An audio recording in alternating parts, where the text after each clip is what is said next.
Live from Google EMEA's headquarters in Dublin, this is Leaders Brief. Prep for retail peak in the AI era.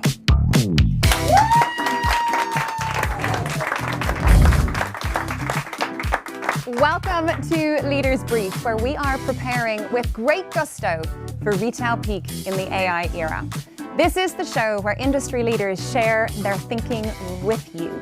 And we're going to help you turn all of their wisdom into a practical playbook to help you deliver your strongest peak yet. Oh, indeed. Today we're celebrating the advent of the first AI-powered holiday, bringing you good cheer and great ROI. We love a bit of ROI.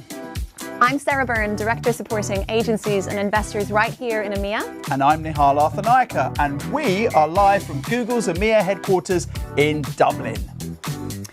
Now, the timing of retail peak season might differ depending on what industry you're in. But no matter what sector you're in, you might be watching this thinking, July feels a little early. But let me tell you, it's actually not. And if you are here, your September self is going to thank you for getting this under control.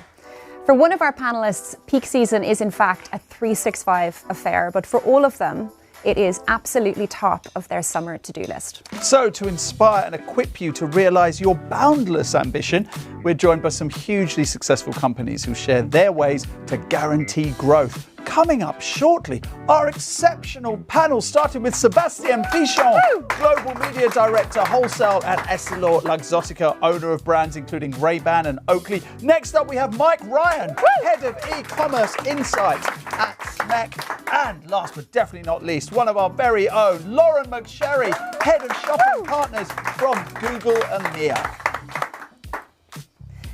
They are going to be talking practical ways for you to stand out, for you to drive sales, and they're going to share insights that I promise you can apply today. More on that later. Throughout the show, we wholeheartedly want to hear from you. We do. So let us know where in EMEA you're watching from. That's really important. Send us your questions, super important, and thoughts. And the most important thing of all, I'd love you, and Sarah would too, to take part in our polls. Get chatting in the comment box on the right of your screen now. But first, I want to get stuck into something that's bothered marketeers for many years, and that is how to clean up the notorious messy middle. Oh, the nights I've spent awake thinking of the messy middle. With some exciting new research. Give a big hand to Google's Johnny Prothero and Tamara Boss. Woo! Tamara, Johnny, good to have you. Good morning. Welcome. Johnny, before we get stuck in, I would love you to explain to us and for those of you who might not know, what is the messy middle? So the messy middle is just a name that we give to all of the stuff that people do between some trigger where they become in market for a product and their eventual purchase decision. And we analyse all of this complex behaviour through the lens of behavioural science. Thank you for simplifying that. You're welcome. Tamara, you have been looking at this consumer behaviour for many years, but I'm interested to know, of course, AI has taken that research, I can imagine, to entirely new levels. Yes, you're completely correct with that.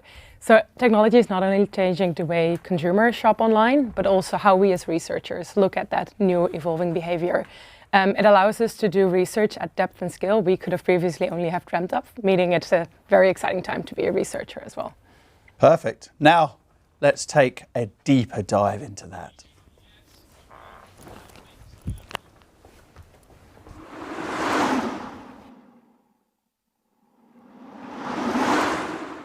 So we all spend a lot of time in the messy middle, myself included. And in our EMEA Insights team at Google, one of the big questions we mostly get asked by customers like you is how is AI changing purchase decision making? The only way to find that out is by listening to people. So partnering with a really innovative research agency with products powered by Gemini, we recently conducted a massive 17,000 interviews in 7 different countries and languages. And as well as listening to what people say they do, we also look at what people actually do. In the UK, we worked with a shopping research panel to observe and analyze more than 38,000 real online purchase journeys. This research panel also used Gemini, but this time to identify and analyze all relevant touchpoints leading up to a purchase decision with an unprecedented speed and accuracy. So how is AI changing purchase decision making? Well, let's start with people who are not using AI in their purchase journey. They're still feeling frustrations about choice overload. They're having difficulty finding the right information, and they can't confidently or quickly decide. For these people, the messy middle still feels very messy. So let's shift focus to people who told us they recently used AI in a purchase journey. We sometimes describe these people as super empowered consumers. But what makes them empowered, and what are the key benefits of using AI in that purchase journey? Well, they're telling us that AI is helping them to decide what to buy in 3 key ways: savings, assistance, and suggestions. So let's look at each of those. First off, savings. A lot of people told us that by using AI, they are able to save time, effort, and sometimes money. For more complex decisions, with purchase journeys spanning multiple days or even weeks, those featuring AI were on average a little bit shorter, suggesting it's helping people make difficult decisions faster.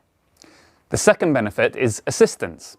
People tell us AI is helping them understand the category and all the factors they might want to think about before deciding what to buy. They're using AI to ask much more complex questions and to compare the pros and cons of different products. The benefit of assistance is not just about being able to make decisions faster, but to make decisions with more confidence. That's also something we hear from the majority of AI overviews or AI mode users. And the third and final key benefit is suggestions. People are telling us that AI proposes products and services that match their stated constraints and preferences, often with a really high level of personal specificity. They aren't necessarily brands or products they've heard of before, so it's powering their discovery. When unfamiliar or new brands are suggested by AI, people seek to verify using Google search, which is one of the reasons we say that this is an expansionary moment for search, but there are others too. Because we see people engaging in conversational dialogue. AI search doesn't just answer your questions, it asks you questions back, helping you to explore and evaluate different options. At the same time, search has become multimodal.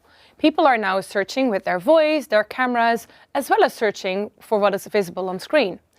Lots of people told us how visual search and Google Lens is helping them identify, verify, and find out where they can buy the things that they are seeing in the real world. And all of this illustrates that people are starting to use AI to master the messy middle, or at least to make it feel much less messy. A lack of knowledge, time, and interest are being replaced by feelings of expertise, time saved, and curiosity. And the indecision caused by choice overload and risk aversion, they're being replaced with personalized suggestions and confidence. And since the consumer is now super empowered and they're using AI to master the messy middle, our marketing strategies must evolve too. So consumers are searching multimodally, they're having these dynamic conversations, and they're asking much harder questions. They're expecting better, more personalized answers. So brands need to be the most authoritative online presence for their categories. You need to be providing unique and helpful and human-centric content. And the best ads are just answers that show up at the moment of intent, enable discovery, and signal your exact fit with their needs while staying true to your brand. So, just as we're empowering consumers with new AI search experiences, we're also empowering you as marketers with products like AI Max and AI Briefs that help you do exactly what Tamara is just describing. We hope you're all feeling the benefits we've just been talking about and learning to master the messy middle for yourself.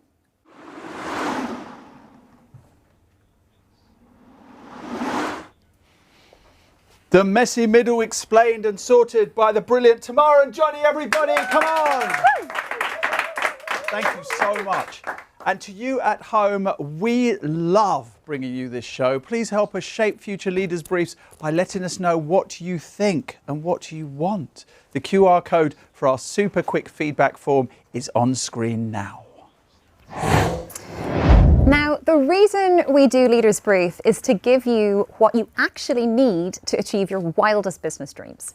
This peak season is genuinely quite different. And I'll tell you why, because it is actually the first ever AI-powered holiday.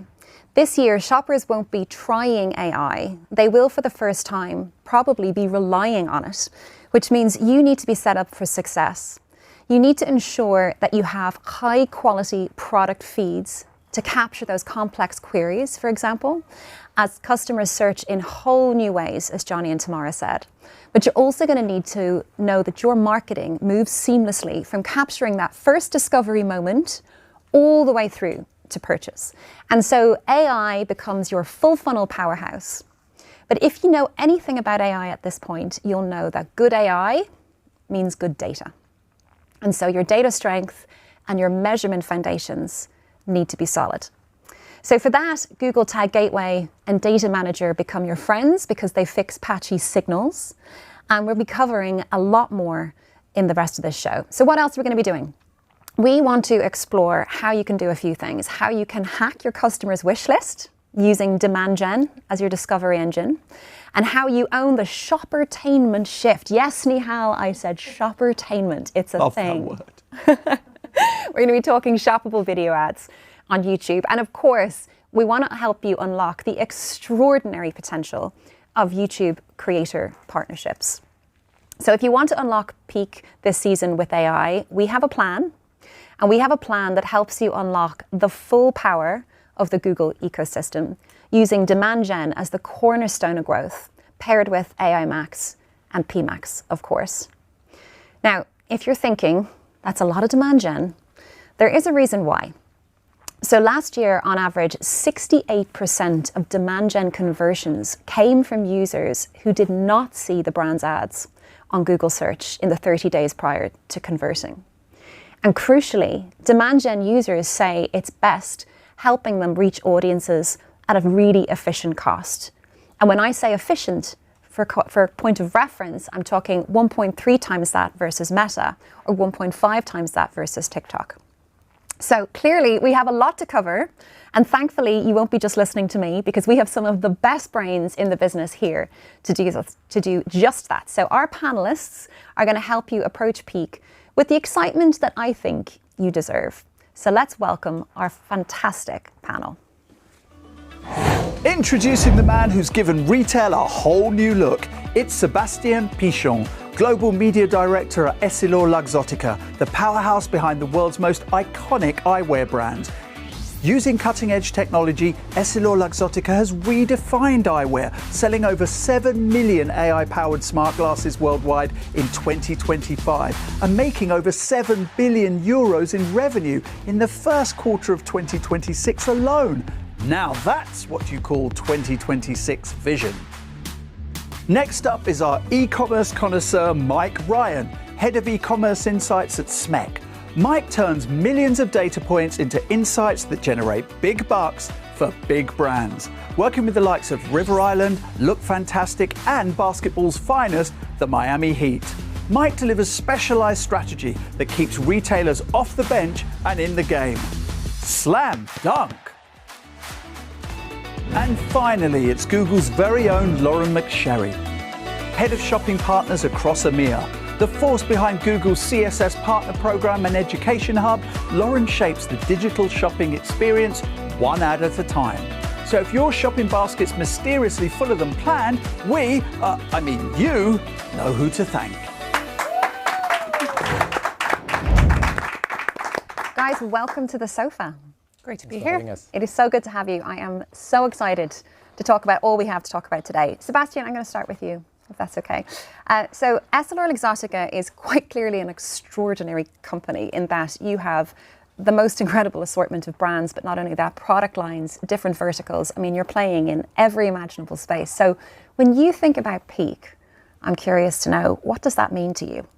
Yeah, so indeed, Sarah, we play in different product categories in the optical space, and it feels like each category has its own seasonality. For instance, for adult optical glasses, we see a big surge in demand in Q1 and Q4 because it's a little bit how people leverage their insurance policy. But for kids, it's totally different. It happened in the summer when parents have a little bit more time to take them to the eye doctor, for instance. For eyewear and sunglasses, we have 2 collections per year, but realistically, May to September is the key period for us. Yeah. And then Q4 is back again on our radar for Oakley and Ray-Ban smart glasses with Black Friday and the holiday season. So realistically, we are always in peaks. So realistically, you never rest, is what you're saying. We don't. I mean, that's some variation, and I'm marveling at that complexity. So therefore, when you think about peak and your approach, what do they all have in common? Yeah, so peaks can be very competitive for advertisers, right? So I think the key for us is to follow the consumer's path to purchase with full funnel campaign. First, we want to increase the discoverability of our product, make sure our brands are top of mind as the consumers are browsing online. We do that with a lot of videos. We do that with demand gen campaign as well to get that scale that is so key for our iconic brands such as Ray-Ban, for instance. But then we also need to close the loop with drive-to-store activations because most consumers, they will still go to an optician shop, for instance, to finalize their glasses purchase. And we want to convert this awareness of our brands into actual sales. So discoverability all the way through to purchase, online and offline. Yeah. Simple. Easier said than done. Mike, let's come to you. So SMEC are one of our leading agency partners, and you have an amazing group of clients in e-commerce and the e-commerce space. So what are you advising them about peak 2026? Well, we always start with product targeting, making sure that you're putting forward all your products, but also your best products in terms of the offer, the seasonal demand, but also what matters for your back end so that you're getting profitable growth. What we also do is look at seasonality adjustments and other tools that Google provides to help meet these moments. Seasonal adjustments are pretty well known by now. And this helps you communicate to Google that there's going to be a change in your demand or a change in your conversion rate because of promotions that you're running and what's happening on these key dates. But we'll also be testing this year, it's something new in 2026, promo mode. And this is pretty cool because it's another communication tool. Basically, you tell Google that you have a certain tolerance on your return on ad spend target, and it will kind of give license to the bidding to pursue search terms that it might have been missing otherwise. It helps explore and make sure that you maximize eyeballs. Tell me a little bit about that. Why do you think that's important? Well, we know that search behavior is changing a lot right now, and it's no longer the Google search bar, it's a Google search box. People are prompting inside of Google, people are having conversations with Google. And so these are very long, detailed search terms, and there's an opportunity there with the intent, but there's also a challenge in making sure that you meet that. So your classic keyword campaigns might fall a bit flat there, or your current ROAS target might not offer you the flexibility needed or the algorithm the flexibility needed. This is a way of making sure that you meet this new category of search terms that's coming in. That's really nicely framed. I guess you're very seasoned at the pitfalls too. So what pitfalls are you advising clients to watch out for? Yeah, painfully. But something that we observe every year is what I like to call the October blues. And this is something, it's pretty logical. Basically, 4 to 6 weeks out from key dates like Black Friday, consumers start holding back. So whereas maybe 85% of your revenue would come through on the same day that ads were clicked, you'll see that percentage start to dip. And it doesn't mean that your campaigns aren't working. They're just not working yet. So you need to bring that conversion home. And this is something that we're really recommending in 2026, which is demand gen has gotten a lot stronger with feed-based campaigns. And you can use this as kind of a supporting layer to make sure that your customers or prospects are informed about your offer, that you're staying top of mind, and that the products they've been looking at, they're staying in touch with those. So when the key date lands, they'll land on your website and not a competitor's. So the conversions are coming, they're just not coming right now. Yes. That does not mean you do nothing. No. Right? You have to be there. Okay, that makes a lot of sense. Lauren, you are head of shopping partners for Google EMEA, as your intro said. And so comparison shopping services are your bag. But for the uninitiated, could you give us a whistle-stop tour of a CSS? What's a CSS? Absolutely. So I won't assume everyone knows what a CSS is, although I would love if they did. So for customers, CSSs are price comparison websites that will look at your website and make sure that they gather all of the right information. So your stock, your prices, your colors, your images, everything to surface the right ad to the right customer at the right time. For retailers, they are your growth engine, I would say. So they are a supercharging team of experts who are there to help you to grow your shopping ads through Google. So every customer has to work with the CSS here in EMEA, and I highly recommend it. They are super skilled and ready and available to work with you for peak. Okay, growth engine available to you today. Absolutely. The CSS. Okay, so I know you're excited, or you must be excited in your position about this transition we're going through right now from sort of manual to agentic commerce. Why are you so excited? So it's easy to say AI. Everyone's very excited about AI. But for me, we're launching shopping ads in 15 new markets this year. So this is super exciting. It's a way of connecting with millions of new customers all across these new markets. And I think if you're advertising, whether you're going to Croatia, to Bulgaria, or all the way to the Baltics, we have 2 waves of these new countries that are going to be launching. So it's really important to work with your CSS and make sure that you're showing up there. They'll have the language requirements. They will have everything that you need to get set up and to show to all these high potential new customers. That's brilliant. 15 new markets. I'm not going to test you. Please don't. I know they're showing it on the screen, so you don't need to test me. Okay, Nihal, with all of this talk about new EMEA markets, I feel a trip to the polls coming on. Oh, yes, indeed. And I'm so happy. This is one of my most exciting moments with Leaders Briefs, because I find out who's watching us. And we've got people from Italy, Romania, Nigeria and Oman all locked in. And we've kicked off by asking, what's number one for you this peak season? Is it to stand out from competitors? Is it to scale multi-market campaigns? Or is it to keep partners on board? And with 57% of the vote, it's stand out from competitors. Sebastian, how do you stand out from competitors? Even though you're across multiple verticals, it's an incredibly competitive market that you're in. How do you stand out? It can be a very crowded moment. So on our side, we are building video strategies that will mix visibility and relevance, I would say. The first step for us would be to go for high quality placement, high impact format. So for instance, we use a lot of YouTube first position. We also target connected TV devices to make the most of the large screen experience, I would say. The idea here is really to maximize the attention of our viewers, make sure our message comes across, that they understand the tech that is embedded in our product, for instance. We also associate with very popular events on YouTube. We have done so for Oakley, for instance, during the Milano Cortina Olympics. The idea here was to leverage YouTube Select in order to really show our ads to consumers who are expressing a very strong interest for the sport and the culture that Oakley stands for, since they are watching a subset of leading channels, leading YouTube channels on the Olympics, for instance. So it's really a mix between visibility and relevance, and this is where we see the ROI go up. Well, it's certainly working for you. You certainly stand out. Certainly stand out, especially in that shirt. Love that shirt. I'm sure you loved it. Shirt. Please, I want to share that afterwards. Sebastian, in that answer, I think you've touched on so many different elements of the YouTube ecosystem. So I want to take a beat and just think about why I'm so excited, why we're so excited about YouTube. So YouTube is fast becoming the world's biggest storefront. And so it's time to talk about shoppable YouTube. And in a study that we did recently with Cellforte, we showed that if you spend €1 on YouTube ads, you get 5.7 euros back. That is a pretty hefty return, and it's a cool 15% higher than the ROI you're going to get from TV. And crucially, YouTube is different from other channels, I think, because it's a destination, and it's the destination. Now, why do I say that? Because viewers go to YouTube intentionally. They go there for their favorite creators and the content that their creators are putting out on topics and subjects that they're super passionate about.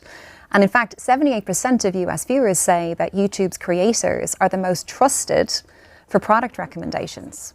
And that's huge. That outperforms competitive social averages of 60% that you'll see on Meta, TikTok, and Snapchat. And I think we all instinctively understand that because we see the unique role that YouTube creators play in building huge, loyal communities. And I find this fascinating because it's already starting to translate into really real opportunities for brands. Because brands can work with creators now to build new communities and whole new audiences. And it allows brands to harness that creative magic that creators have, but also, importantly, their credibility. And I think, we're seeing that impressive impact already from brands who are scaling. with creators. So when we use Nihal's favorite word, shoppertainment, and I think about the power of bringing the best creators and the shoppable formats all together across the YouTube ecosystem, things get really exciting pretty quickly. But I don't think it's just me. So Mike, I'm going to ask you to help me explain why this is so exciting and how much there is to this topic. So you are known for your review of Google Ads. You don't hold back by nature. Tough but fair. No, nor should you. How has shoppable YouTube hit your world? Well, yeah, CTV is a big place and YouTube is a big part of that. The thing is that it can still feel pretty off limits to, like, we're not all Essilor Luxottica, and so to some others, like, it seems like it's this place that's for big brands with big budgets. It's for DV360 users, that kind of thing. And for others, they might think, well, that's not really measurable enough for me. I need something that's more performance oriented. This is why I love shoppable YouTube, because it bridges these gaps. First off, it's now the case that any advertiser, any e-commerce advertiser with a product feed can appear in people's living room in Google TV and YouTube TV. That's by using PMax campaigns or demand gen campaigns with a product feed attached to it. And that's very exciting because I think we try not to use too many buzzwords on this panel, but it does kind of democratize the scene. And the other thing, by the way, I looked at a sample of thousands of PMax campaigns across EMEA and saw that over 80% of PMax campaigns now have CTV impressions. That's incredible. 80% of PMax. I'm not sure advertisers appreciate that. I don't think so. So genuinely. Then the other thing is about kind of this measurement gap. And these are shoppable YouTube ads. So what Google does is it automatically generates a QR code. And we know the way that people watch TV. It's with a smartphone in their hand or next to them at the farthest. And they can then just raise their phone and seamlessly continue their shopping experience, which is great for measurement and performance. I know you said democratizing and buzzwords, and I know we're on a buzzword-free zone this morning, but I do think you're right. This is the ultimate leveler, really. And when you think about the scale of YouTube on connected TV, like, it's the #1 streamer globally for 3 years in a row. So to think that smaller advertisers can access that level of scale on a big screen through a PMax campaign, for example, I genuinely think that is breaking new ground. And that's really exciting. Sebastian, you do have big brands and you are a big brand. And so with that comes a huge matrix of audiences and communities that you're trying to build connections with and tap into. So how do you work with creators? Yeah, so we are aware that the way we talk about our brands or our products sometimes can be backed up with a little bit more authenticity, a little bit more real-life testimonials. For instance, today I'm wearing transition lenses. They are dynamic lenses. They are perfectly clear inside, but if I go outside and if it's sunny, they turn into sunglasses. So really cool tech, obviously. Yeah. And the creator can be super powerful in explaining the benefit of this technology to its different audience communities with the right tone of voice and with the right words, whether you're a fashionista and you want to color match your outfit and your glasses, or whether you're into outdoors, you want the maximum light protection in all situations. So ultimately, the key for us is to juggle a bit, to mix, I would say, brand campaigns for longer video campaigns, for connected TV, for instance, and creator content for shorter format, for instance, on social media or on YouTube Shorts. And this mix gives us really good engagement levels across the whole media mix. I love the clarity of that. So you're using creators and shorts to build new audiences, which makes total sense because that's how shorts are most powerfully used to build new audiences. And then you're connecting that to longer form and brand content on the screen. And again, I think that's just such a good illustration of how the whole YouTube ecosystem works, because we have, you know, connected TV, the scale of being the #1 streamer, and we also have shorts, which is now in its own right larger than any other social platform, but you're cleverly using those two formats and you're cleverly combining your own creative content and creator content to reach new audiences. That's brilliant. Lauren, we're also seeing that YouTube is driving sales. So we saw that YouTube ads on TV drove over 1 billion conversions last year. So it's not just awareness, like we're getting into the commerce end of things too. And we're seeing a lot of buzz I think it's fair to say, around agentic commerce. And we're seeing that shift. How are CSSs helping customers get ready for that shift in EMEA? So I think it's easy to think about the agentic commerce shift and look at all the exciting updates that have launched in the US so far. But when it comes to EMEA, CSSs are helping to get their customers ready for this agentic shift. And that comes down to one fundamental crucial pillar that I will talk about forever, which is feed health. So I'm not talking about a technical data upload. I'm talking about the colors of your items, the sizes, the image quality, the resolution, and making sure that your ads are showing up to the right people at the right time. And CSSs are your channel for that. So I have seen them be the ultimate feed health champion. So my team have already seen CSSs create their own agentic teams. They're creating their own feed health structures. Wow. They're working with huge technical providers to do this at scale. So if there's anything that I can leave everyone with, the most fundamental thing to get right now is the brilliant basics and feed health. So going back to this point, good AI is good data. Absolutely. All right, good shopping is good data. Good product feeds. Okay, brilliant basics. I love it. So what I'm basically hearing is that feed health needs to be your new tattoo. It's the ultimate currency. Okay. Mike, another part of agentic commerce, and something I think you can use to maximize data strength, which I touched on earlier, is conversions with cart data. Are you a fan, Mike? Yeah, I'm a fan.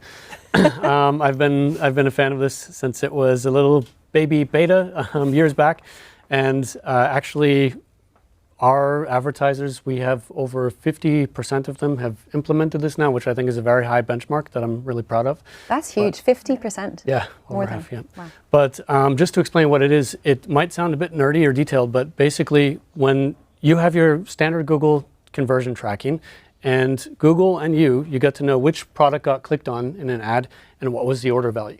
This is just a small add-on to that tracking that you already have on your website. And it will let you know the entire basket composition. You know, Johnny and Tamara were talking earlier about how complex behaviors are. So this lets you understand the cross-sell effects and things like that occur on your website. And this connects back to feed health, by the way. Excellent. Yes, because there are new feed attributes coming out, conversational attributes that support AI visibility. One of them is about related products. This helps you inform. You can take that data and put structured related product data into your feed. So for example, your substitute products, your required parts, all kinds of things like that. And then it's not only consumers who get to have all the fun and be super empowered consumers this holiday season using AI as a shopping assistant. AI can also be your sales assistant. When it knows your substitute products, when it helps you upsell, it can increase your average order value. I love that. I'm here for the nerdy detail, by the way, and I think the audience I'm holding back too. for everyone, but do not apologize. More nerdy detail, please. No, that's brilliant, and it's actually a great reminder that you can achieve incredible results just by being so buttoned down on the basics and the detail, and like getting the inputs right. Absolutely. Thanks for that, Nihal. Time is of the essence, always. And never more so than in a deadline that everybody needs to be aware of by tomorrow. Could I be more cryptic than that? Possibly not. But before that, I need to shout out our very own Mike Ryan, everybody.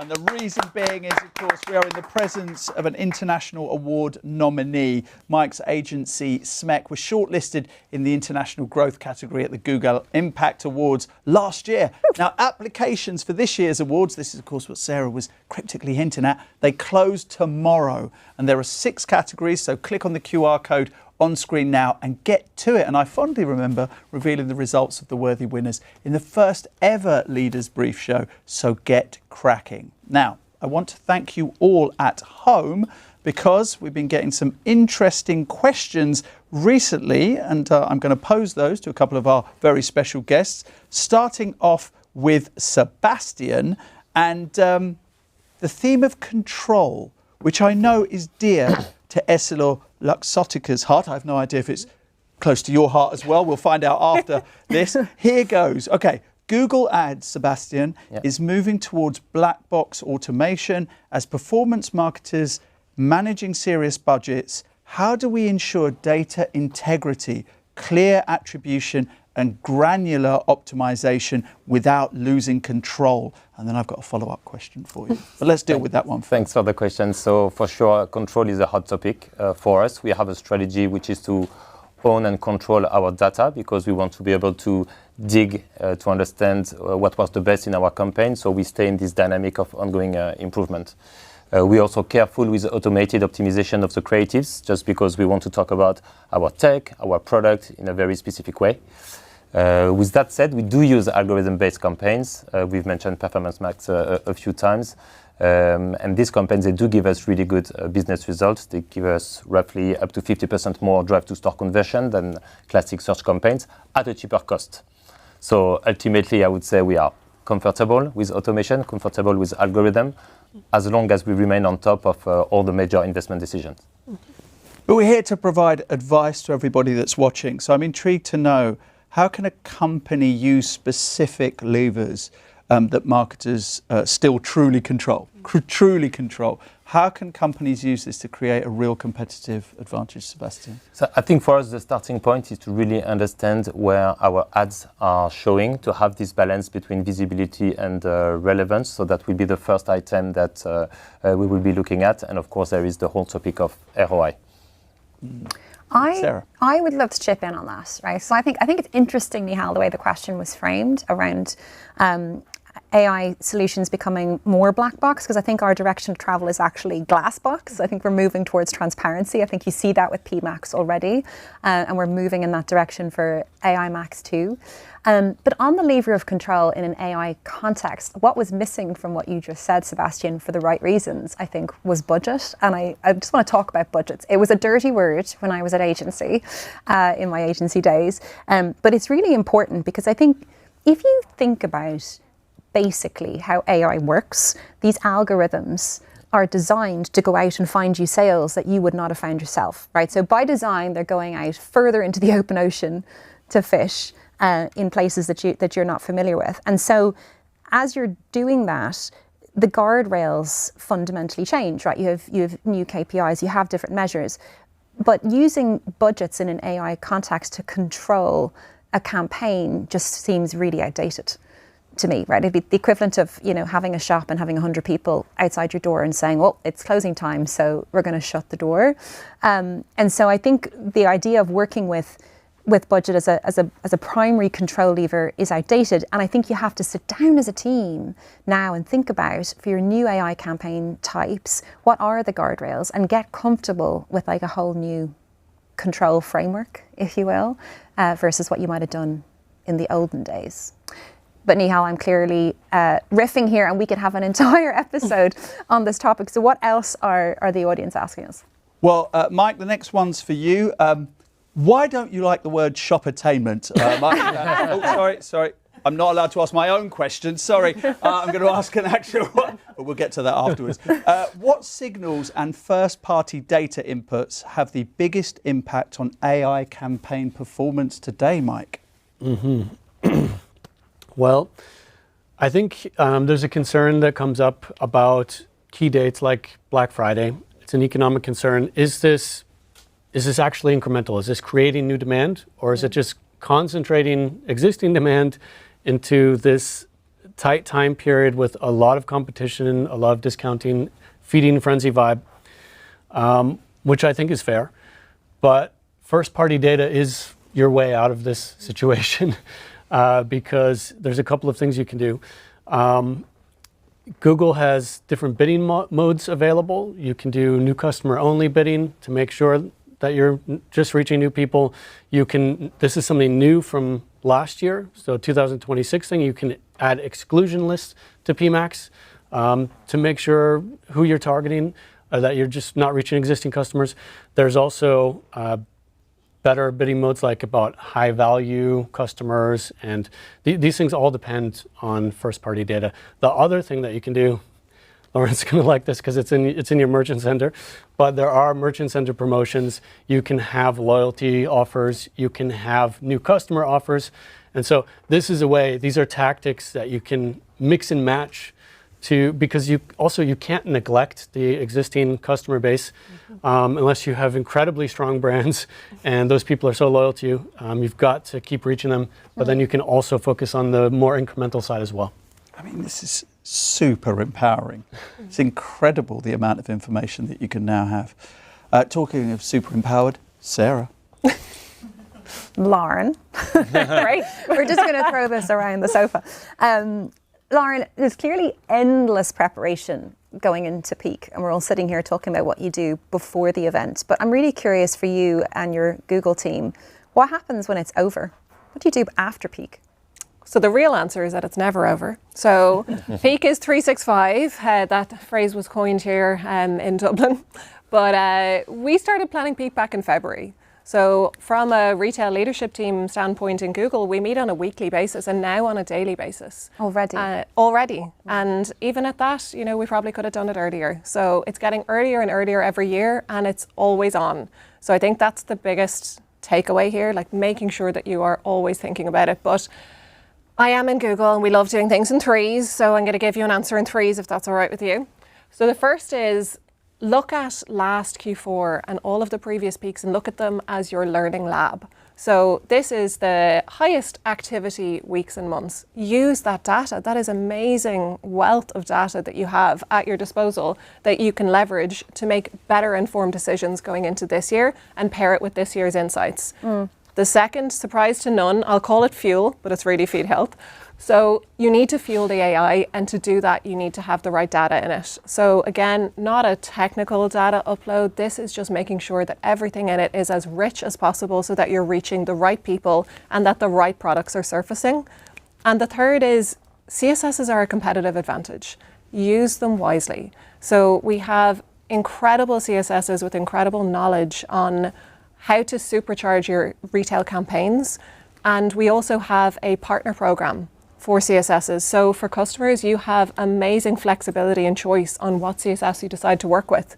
On this partner program, we have certified partners and premium partners. So you can look at what languages you require, what skill set you require, even how you want to work with them commercially. So there is so much opportunity, but I would highly recommend picking the right CSS for your business needs. I love that. So I'm going to play back what I think was a very handy little playbook. So number one, if you haven't already done this last February, you need to sit down and do your debrief, right? Yes. Do your analysis on last year's peak as quickly as possible and understand what are you going to take from that into this year. Number two, you're going to sort out your product feeds and your feed health, sort out your feed health. And number three is take the help. Yes. So work with your CSS and in fact, Mike, your agency. Yeah. Work with your partners to get the best expertise that you can on the details, because anyone listening to this is fighting for success in the margins, right? Absolutely. And so we really are into a game of major detail. Nihal, I have ingested so much information on this panel. It's too much. Yes, okay, let's relieve you from your info indigestion for a moment, and we'll take one last trip to a poll. And this time we asked, what are you most excited about in the run-up to peak? And the options were festive creator campaigns, nailing feed health with my CSS. Who on this panel would be interested in that? I asked myself. Or promoting a physical store on Google Maps. And you said, happy time for Lauren. Have I done my job? You've done your job with 53%. It is nailing feed health with CSS. Your reaction to that result? Correct is the first reaction, but also that's the best for the ecosystem. We're going to show the right ads, we're going to make sure we're partnering with the right people, and we're going to be ready for peak. So that is the best possible solution. Love it, Lauren. Okay, she's happy. We're happy. We have covered a lot this morning, and I hope you've had your pens out. And if you don't, get it out now, because I'm going to try and help summarize and leave you with a few simple takeaways. So if we go back to the beginning, this peak is just not business as usual, right? It's the first AI-powered holiday season, and shoppers are already moving faster. They're searching wider and they're searching in new ways, and as a result, they're expecting better answers from you and they're expecting richer content. Johnny and Tamara showed us how AI is helping shoppers move through the messy middle more quickly and confidently. And Sebastian reminded us that peak does not in fact happen in one moment or in one channel, but it helps to run full funnel campaigns for all brands in all sectors. So driving attention with YouTube, hacking discovery with demand gen, and driving store growth with Performance Max. And Mike advised us not to go quiet while shoppers are still deciding. Use demand gen, YouTube, and your first-party signals to bring that sale home. And Lauren made the case for something called feed health. Apparently it's important. In the AI era, your product feed really is your shop window. And if it's not accurate, if it's not rich, if it's not ready, the risk is you won't be found. So the action is pretty simple. Don't wait for peak is really what we're saying here. Don't let it happen to you. Get your feeds ready. Strengthen your measurement. Build customer needs before peak happens.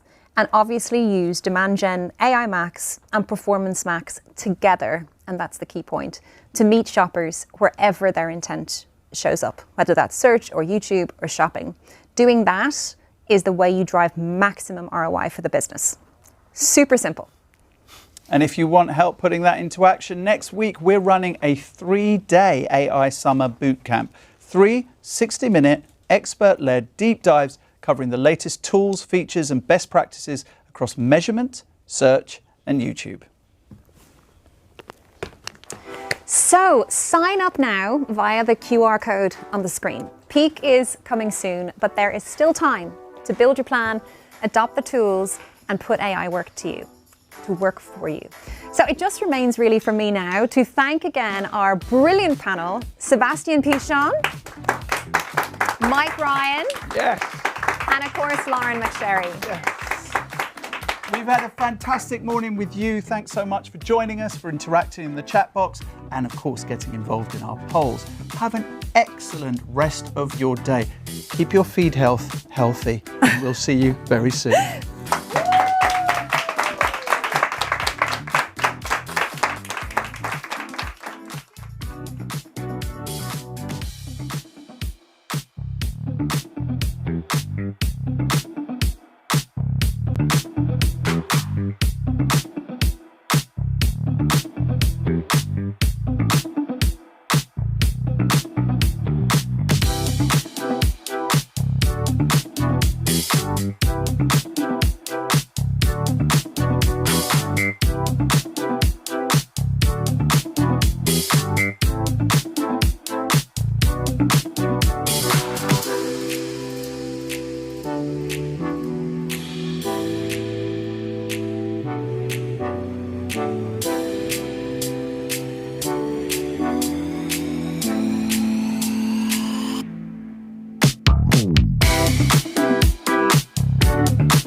soon.